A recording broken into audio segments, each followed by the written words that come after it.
কুরআন ও হাদিসের আলোকে বিশ্ব নবী হজরত মুহাম্মদ সাল্লাল্লাহু আলাইহি ওয়াসাল্লাম এর জীবনী ও অলৌকিক ঘটনাবলী পাঠ ১১৪ হজরত আমর বিন ছায়লাবা ১০০ বছর বয়সে ইন্তেকাল করেন। তার মুখের দাড়ি ও মাথার যে সকল চুল হজরত রাসূলুল্লাহ সাল্লাল্লাহু আলাইহি ওয়াসাল্লামের পবিত্র হাতের স্পর্শ লেগেছিল তার মৃত্যুর পূর্ব পর্যন্ত তা সাদা হয়নি। ৬ একদা হজরত রাসূলুল্লাহ সাল্লাল্লাহু আলাইহি ওয়াসাল্লাম গোসল করছিলেন।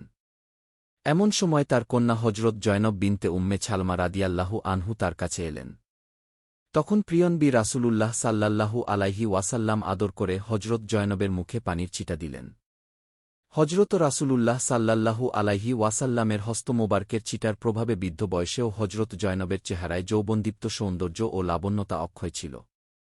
ইস্তিয়াব ৭ হজরত জারির বিন আবদুল্লাহ রাদিয়াল্লাহু আনহু বলেন, হজরত রাসূলুল্লাহ সাল্লাল্লাহু আলাইহি ওয়াসাল্লাম আমাকে জুলখাচ্ছার দেবমন্দিরটি ধ্বংস করে দিতে নির্দেশ দিলেন। কিন্তু তখন আমার স্বাস্থ্য এতটা দুর্বল ছিল যে আমি ভালোভাবে ঘোড়ায় সওয়ার হতে পারতাম না এবং অধিকাংশ সময় ঘোড়া হতে পড়ে যেতাম। রাসূলে পাক সাল্লাল্লাহু আলাইহি ওয়াসাল্লাম এর খেদমতে আমার স্বাস্থ্যগত অপরাগতার কথা জানালে তিনি আমার বুকের উপর তার পবিত্র হাত স্থাপন করে আমার জন্য এই দোয়া করলেন, ইয়া আল্লাহ, তাকে হেদায়েত প্রাপ্ত এবং হেদায়েত দানকারী বানিয়ে দাও।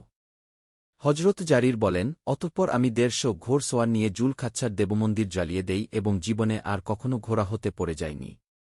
বদরে অংশগ্রহণকারীদের জন্য বরকতের দোয়া।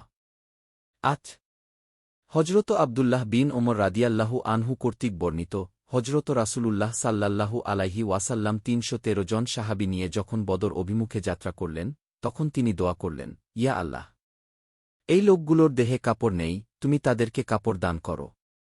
তারা অভুক্ত, তুমি তাদেরকে আহার দান করো। এই যুদ্ধে মুসলমানরা ঐতিহাসিক বিজয় লাভের পর যখন তারা প্রত্যাবর্তন করেন, তখন তাদের সঙ্গে জনপ্রতি ১-২টি করে উট এবং সকলের জন্য পর্যাপ্ত কাপড় ও খাদ্য সামগ্রী ছিল। আবু দাউদ। আহারে বরকত। ৯ হজরত শামুরা বিন জুনদুব রাদিয়াল্লাহু আনহু বলেন, একদা হজরত রাসূলুল্লাহ সাল্লাল্লাহু আলাইহি ওয়াসাল্লাম এর দরবারে একটি পেয়ালা হতে আমরা সকাল হতে সন্ধ্যা পর্যন্ত আহার করলাম। প্রতিবারে ১০ জন করে আহার করত। এভাবে ১০ জন করে সকাল হতে সন্ধ্যা পর্যন্ত ক্রমাগত আহার চলল। লোকেরা হজরত শামরার বর্ণনায় অবাক বিস্ময়ে জিজ্ঞাসা করল, ওই পেয়ালায় কিভাবে খাবার বৃদ্ধি পেত? উত্তরে তিনি আকাশের দিকে ইশারা করে দেখালেন এবং বললেন, এতে বিস্মিত হবার কিছু নেই। তিরমিজি। হজরত আনাস রাদিয়াল্লাহু আনহুয়ের জন্য বরকতের দোয়া। দেশ।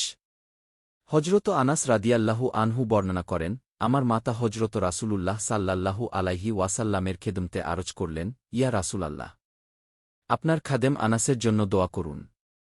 তিনি দোয়া করলেন, ইয়া আল্লাহ, আনাসকে অনেক সন্তান এবং সম্পদ দান কর এবং বর্তমানে তার যেই সন্তান ও সম্পদ আছে এতে বরকত দান কর।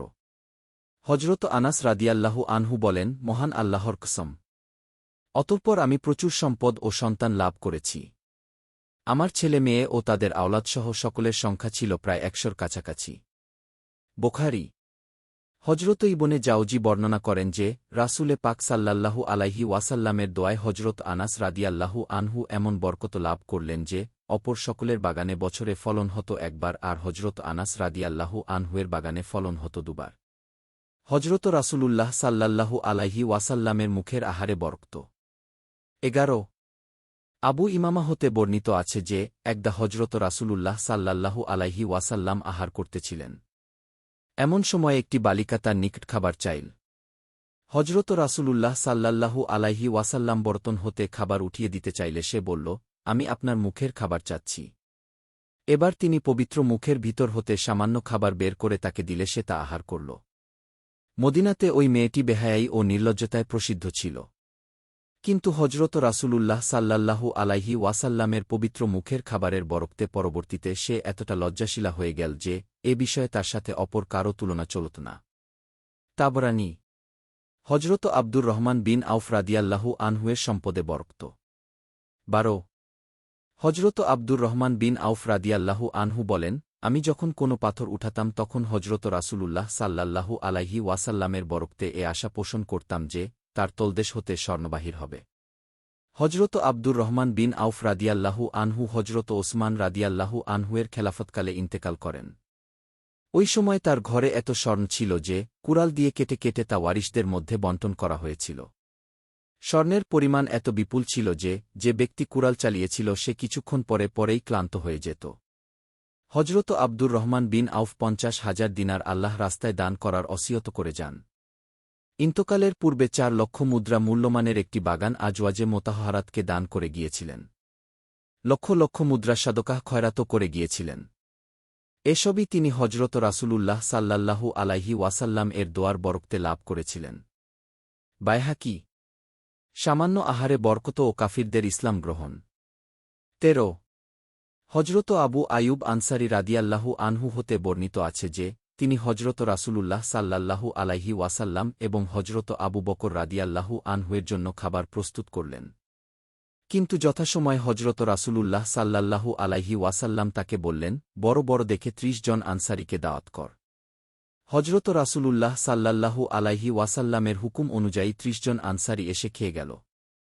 অবশেষে দেখা গেল ওই দুজনের খাবার হতে